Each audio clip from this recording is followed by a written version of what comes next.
Nobody can compare to you, Jesus, the great I am.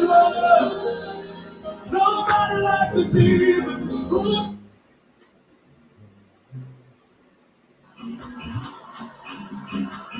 Come on, be on your feet, be on your feet.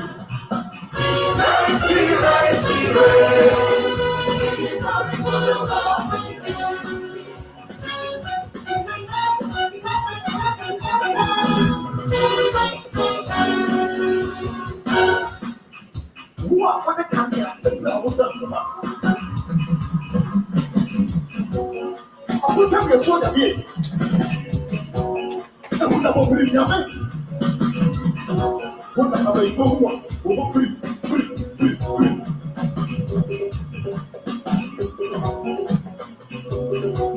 Take your here. Well, no, sir.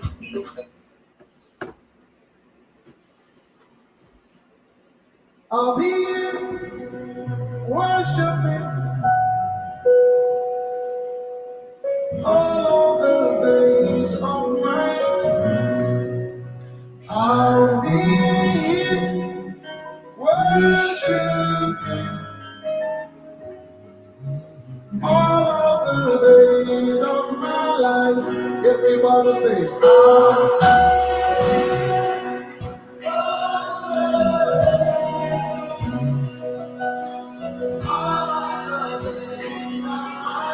I'll be here worshiping. Praise waits for you, all God is higher.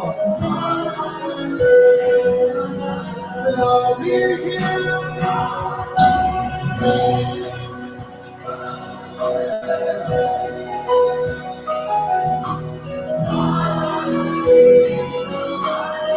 Say, I'll be here.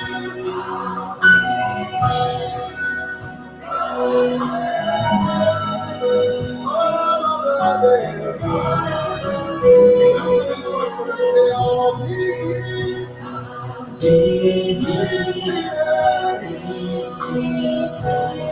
Even when it is not easy. Even when it isn't easy.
What's going on, guys? Welcome. Another day. Welcome. Let's make sure you can see and hear me. Hopefully you are doing well. Hopefully you're staying safe out there. Welcome to From Data to Deals. This is episode 43 of From Data to Deals. I would strongly advise, if you're brand new here and you're just joining us, to make sure that at your spare time, just go back to the playlist. You can go back to the homepage of the channel, and or you can simply go to I think myEmpirePRO.com/live, and you can just try to watch the very beginning. Sorry about that. You can see me now, right? All right. So at the very, just make sure that you watch as much as you can. Okay, I know it's a lot of episodes, but treat you may you can treat like podcasts, but there's some of the episodes where you can see my screen actually demonstrating data collection, which is the very first stage of the game of real estate wholesaling, real estate investing, making money in real estate. No money down, no cash invested, no capital. This is just all about learning marketing skill set, learning how to find and identify deals that investors, there's so many investors already ready to pay for those deals and then pay you for finding those deals. That's what we cover here in 5 stages essentially. All right, so just wanted to encourage you to make sure you go back and watch all of those episodes.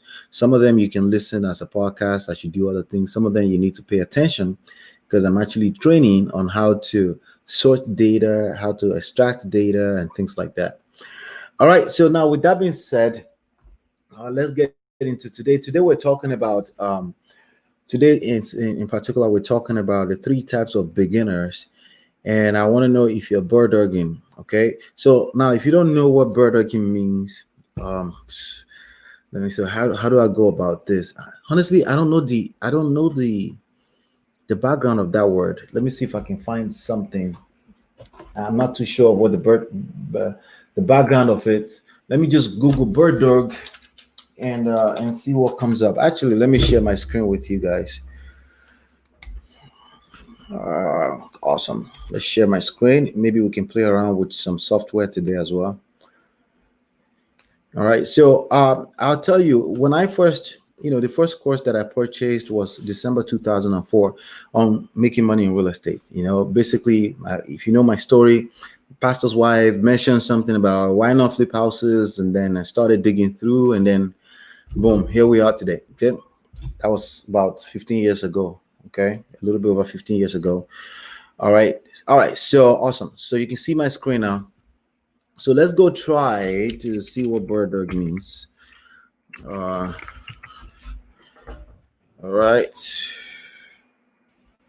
Okay, so bird dog. Okay, so I don't know. Let me see. Bird dog meaning. Okay. Oh, I see done. Dog meaning. There you go. All right, so let's see. Maybe some of you guys already know a gun dog trained to retrieve birds. There you go. Search out and pursue with dogged determination. Okay. All right. So I think it's more like the first one. A gun dog trained to retrieve birds. So it's kind of like the same thing when you say if a fisherman, right? When you say a fisherman, it's kind of like something similar to that, right?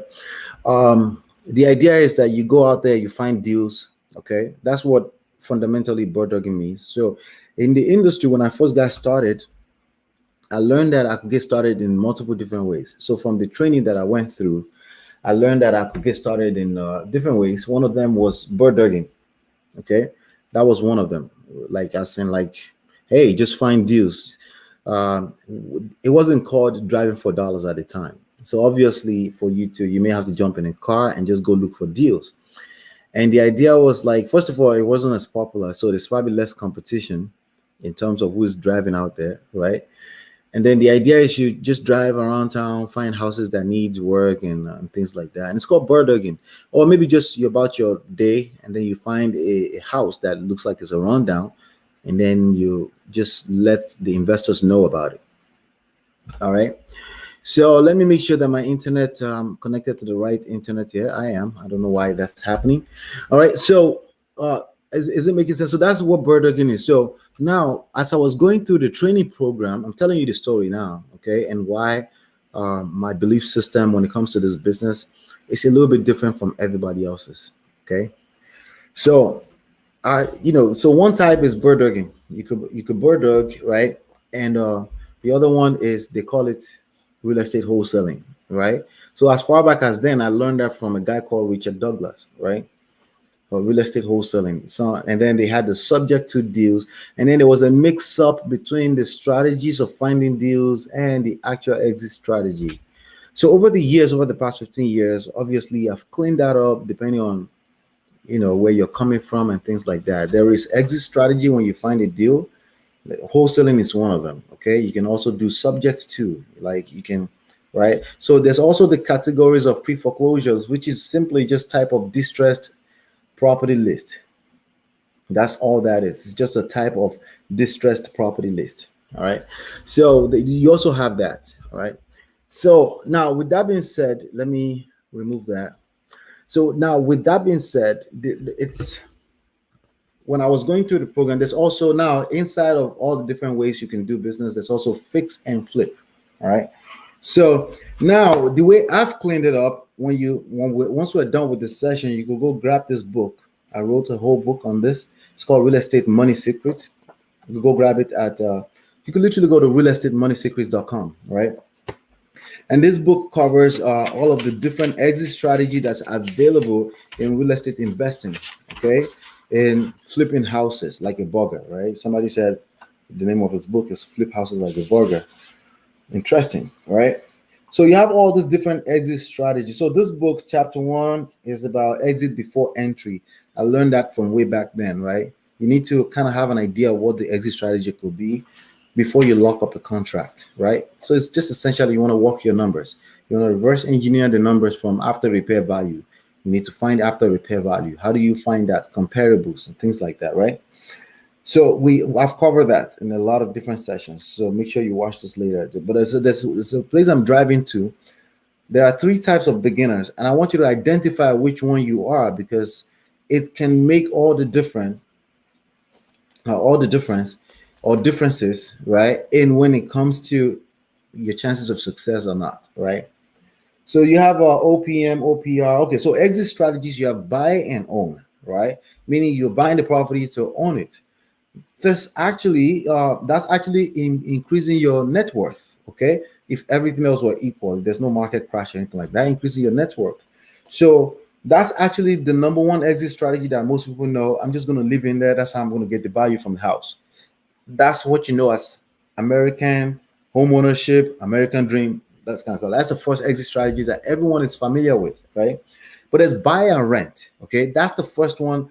That's the first idea that I fell in love with. I was just lucky enough to not buy one. Okay, most people I know were unlucky, and what they did is that they started buying because they got sold on the idea they could just rent out and collect money all day. But with respect to what are you paying for that? Is it just the mortgage? Is there taxes, insurance? What about fixing stuff and all this kind of craziness, right? So I was lucky not to get started that way, because then I stumbled into this guy, Richard Douglas, that I mentioned his name earlier. So, and then he taught me chapter 7 of this book, which is wholesaling and short sales. Okay. Well, he taught me wholesaling, and one of the strategies. Okay. Well, he taught me short sales as well, but wholesaling was like a broader idea of the topic, right? So that's an exit strategy. The other exit strategy is buy, fix, and flip, right? You buy, you fix it, you flip it, right? Those are the people that we flip to if you're doing wholesaling. So if you are finding properties for the purpose of wholesaling, which is probably most of you, then you're looking for people that are looking to buy, fix, and flip. Those are the people that will pay you $20,000 for helping them find a deal. Okay, they will fix it, they will flip it. All right. Then there's also buy, fix, and rent. These days they call it the BIRD strategy. Well, BIRD strategy is a little bit different. We should cover BIRD. I probably should do a video on BIRD strategy and what it means and why you should pay attention to it. However, in my humble opinion, I don't believe there's such a thing as BIRD strategy without learning the marketing skills that comes with learning wholesaling, that comes with learning how to flip houses nationwide, virtual wholesaling. Okay. If you have that and you're trying to do the BIRD strategy, what is BIRD strategy? Some of you are like, BIRD, what are you talking about? BIRD means you buy, okay? You buy, you rehab, you refinance, I think, right? And you rent. No, sorry. You buy, you rehab, you rent, you refinance, you repeat. 4 R's, okay? So let me repeat that. You buy a property, you rehab it, okay? So B and 4 R's, right? You buy, you refinance. No, sorry. You buy, you rehab the property, you rent it out, because if you rent it out, the bank, it will look attractive to the bank. It's creating income. So the bank will refinance it for you. That means you can pull out cash. off of this property up to the point where it's just paying for itself. So you're bringing out cash, it's already rehabbed, it's rented out, right? And then you repeat the process. And by doing so, you're piling up a bunch of properties, you're building your net worth. The deals are paying themselves down, the mortgages, the rents is paying down the mortgages, and like that. If everything goes smooth, that's basically wealth building 101. Okay, right there you have it. Okay, so that's so I in chapter 9 here we call it buy, fix, and rent, right? But these days is known as bar strategy. So buy, fix, and rent, you could buy anything on the market. You could go to regular market, go to regular agent shop, right? And buy a property and just rent it, right? That's a little bit different from the bar strategy. Bar strategy means you're buying distress, you're still buying distress deals. So you have to find distress deals. That's where the marketing skills of learning how to wholesale comes in very handy, because not only will you be able to wholesale deals that you don't want, you can keep the ones that are really, really sweet for the purpose of bar strategy.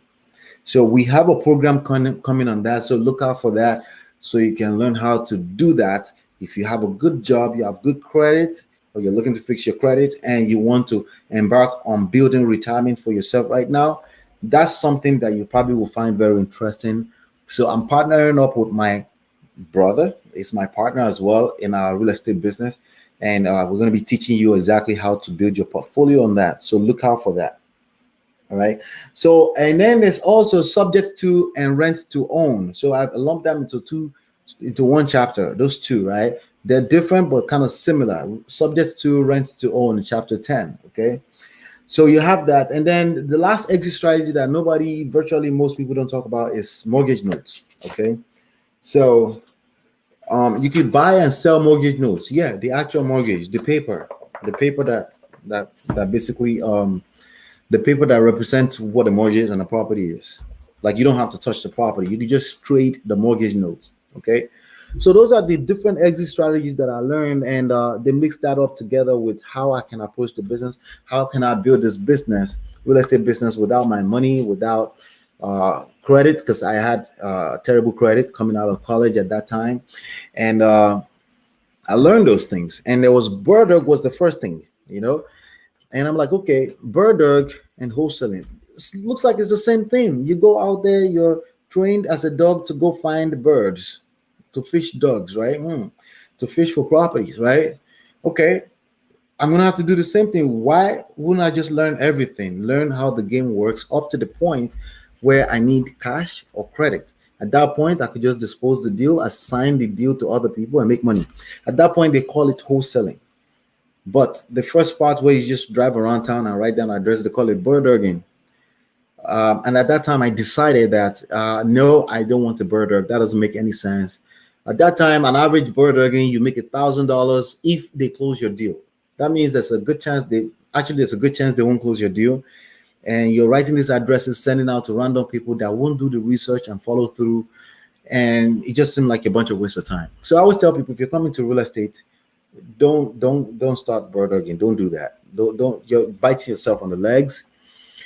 Don't cut short yourself. You're a professional. You're coming from your own life. I'm sure you have a job or something like that. And even if you're a young student or a young person, you're learning this game or anything like that, that means you are extremely valuable. Okay, minimum at least $20 an hour. If you go get a job, you can command at least $20 an hour. Okay. So because of that, you should value your time and always be respectful of your time, because that's what's going to make you watch where you put the time, where you invest the time. Okay. So I always tell people, don't BIRDDOG. So let's go into the 3 types of beginners and find out which one is the closest to what you are being right now. Okay. And then, hopefully you'll be able to identify and see if you need to adjust or something like that. So as I've been saying earlier already, BIRDDOGGING investors, basically what they have is these are people who have said, you know what, I'm not worth nothing. My time is worth nothing. Okay, so I got time. So I'm going to invest time and walking around town, working for dollars, driving for dollars, and just write down addresses and give it to the gurus. Hopefully they'll help me turn into deals. Don't be that, okay? Just don't do that, like I said earlier. All right, so there's also another person I'm talking about in my system right now. That's after doing my demographics right now. There's the financial guy. There's a guy who was always inclined to finances, stock market, and things like that. And it's like, I saw an ad on Facebook, it talks about flipping houses nationwide. That sounds very interesting. You know what? I want to learn about that. And boom, they're in the system. There's also that person. Okay. So that person is probably more inclined to what I would be teaching, because this game is like playing the stock market. Okay. A little slightly different at the end of the day. See, again, I was lucky to have some good mentors in the beginning. First of all, they taught me the book that I read, it's somewhere around here. The book that I read, one of the first few chapters was about marketing, direct mailing.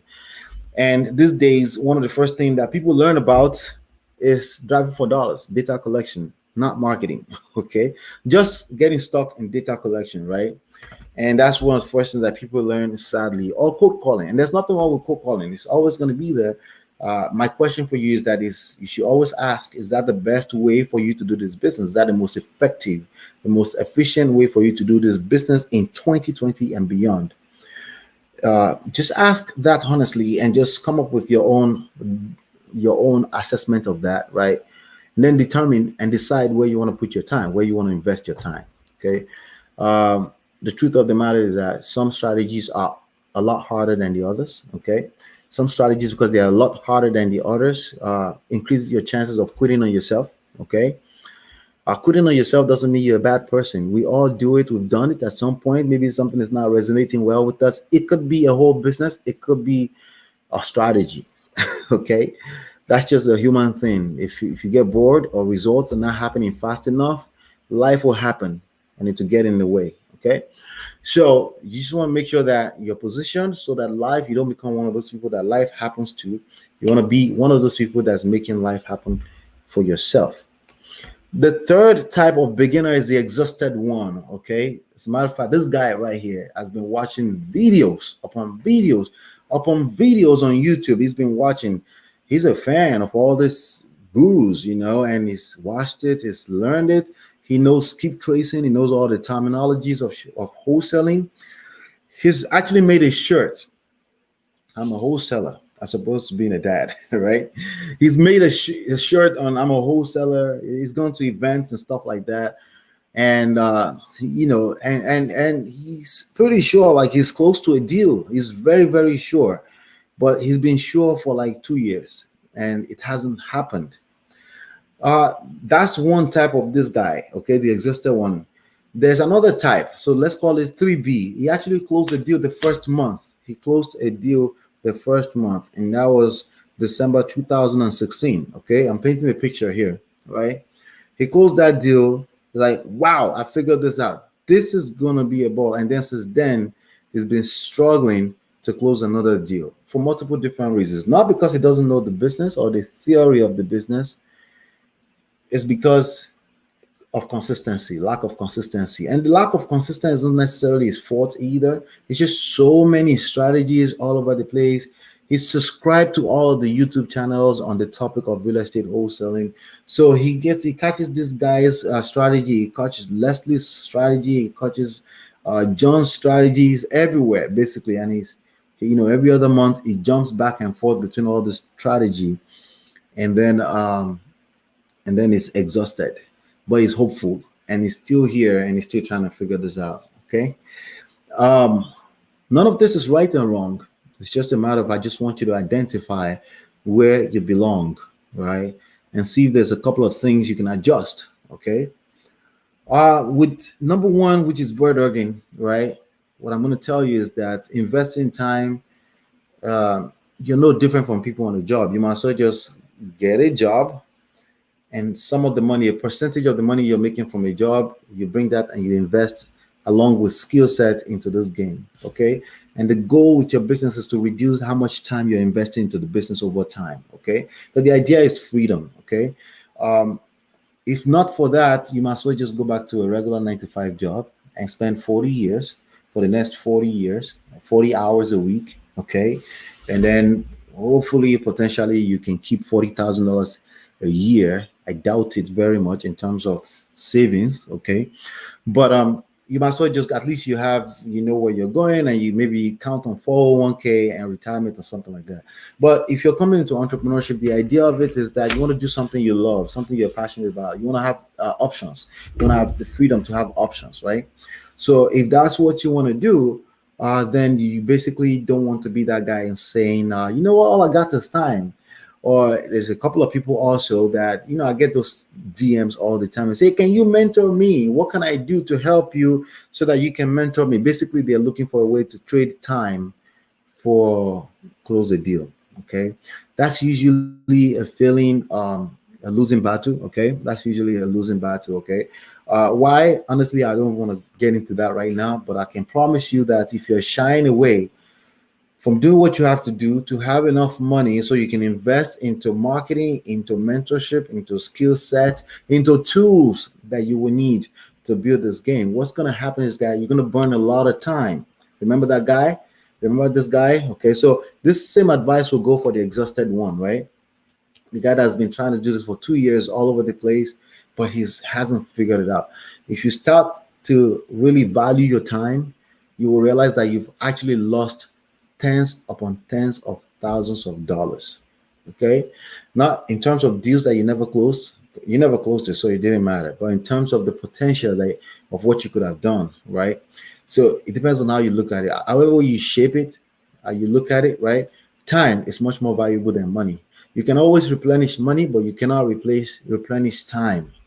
Okay, so you always want to be mindful of which one are you investing? Is it time or money? Okay, there's always energy that has to be invested somehow, some way.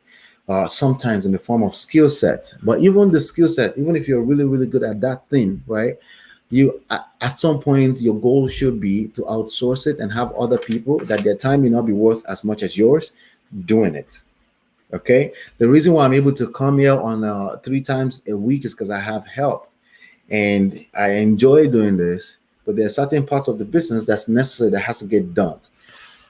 At one point, I didn't really realize that I was stuck on a battle between doing it and getting it done. I get paid as an entrepreneur for getting things done, not for doing things. Okay. And a lot of people struggle with that. Okay. So here's a bonus. You want to be the challenger. Okay. You want to challenge yourself. Okay. Basically, what are your personal goals? Okay. Income wise, but also lifestyle wise. What kind of life do you want to live? Do you want to travel? I'm not preaching to the choir. I know what I'm talking about. All those things cost money. Okay. All those things will cost energy. All those things will require you to have some things in place. Okay. To be able to do it in a way that you feel free and you don't have to look over your shoulder with regards to bills. Right. When this whole pandemic thing started, were you panicking? Did you feel like, oh my God, did you have to depend on unemployment? All of that kind of stuff gives you unnecessary anxiety, right? So do you have serious anxiety when it comes to bills, right? If that's the case, that's a lot of energy that you can invest, okay? And that's what the challenger does. They use the pain, whatever pain. Like if you don't have pain right now, there's a good chance that you're not going to be successful, not just in this business, but anything that's going to be a little bit out of the ordinary, like the level of success that's not normal, right? That's not typical, right? If you don't have some kind of pain that you can tap into, that you can repurpose as a resource to invest into a challenge, right? You will struggle. And the way you will struggle is like, it's just slow. It's just very like a slow death. It's kind of like, oh, it's going to be 6 months from now. And you're going to feel like, I don't know, 6 months. Let me see if I can make it happen again. I learned from one of my mentors, Cedric Harris, that there are 3 types of people in this world. Okay. There are people that make things happen. There are people that, there are people that make things happen. Obviously, that's what you want to be. But let me tell you the 2 other types of people. There are people that life happens to. Okay. And there are people that say, what happened? All right. So let's be clear. All right. Let's be clear. I want you to win big. I want you to follow me. What I want you to do is I want you to leave a comment on this video. So once I drop off live, not inside of the chat box, once I drop off live, or you can click hide chat, put a comment, and this 11 days challenge. If you want me to do a tour of the inside of the 11 days challenge, if you need me to do that, I will do that maybe on next Tuesday, because I'll be back here on Tuesday at 4 p.m. If you want me to do a tour of inside of that, I'll do that. Okay. But again, it's a time limited situation. So make sure you're taking action at least. But if that's something you insist on doing, just leave a comment under this particular video once I'm done live that, yeah, please, can you do a tour of 11 days challenge? If you don't ask for it, then I won't do it, for the obvious reasons. I don't do things that I don't see the benefit of it, right? It's just not worth it because it takes me time. Because again, I cannot replenish time. I can replenish money, right? So because of that, my time, your time is worth everything. So because of that, we're going to round up today. If you're brand new here and you're trying to learn the game of flipping houses around the nation just from a laptop, from anywhere in the world, you could go ahead and download these two books. SmartRealEstateWholesaling.com is where you go for that. And hopefully you've been enlightened and educated. I will see you on the next one, and peace.